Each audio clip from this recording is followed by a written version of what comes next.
global siyosat kun tartibidagi eng o'tkir va og'irlikli masala Palestin muammosiga bag'ishlangan bugungi muhim sammitimizning tashkil etganlari uchun Saudiya Arabistoni podshohi Salman bin Abdulaziz Al Saud Alloh hazratlariga hamda valiahd va bosh vazir Muhammad bin Salman Al Saud hazrat oliylariga alohida minnatdorchilik bildiraman.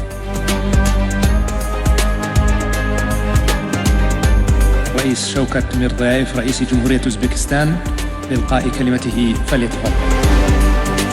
Biz urushda jabrlangan falastinlik bolalar va ayollarni O'zbekiston shifoxonalarida beg'araz davolashga tayyorligimizni bildiramiz. Alloh taoladan jahonda tinchlik, osoyishtalik va xotirjamlik ne'matini ziyoda etishini va ummatimiz ahlining yanada mustahkam qilishini so'rab qolamiz.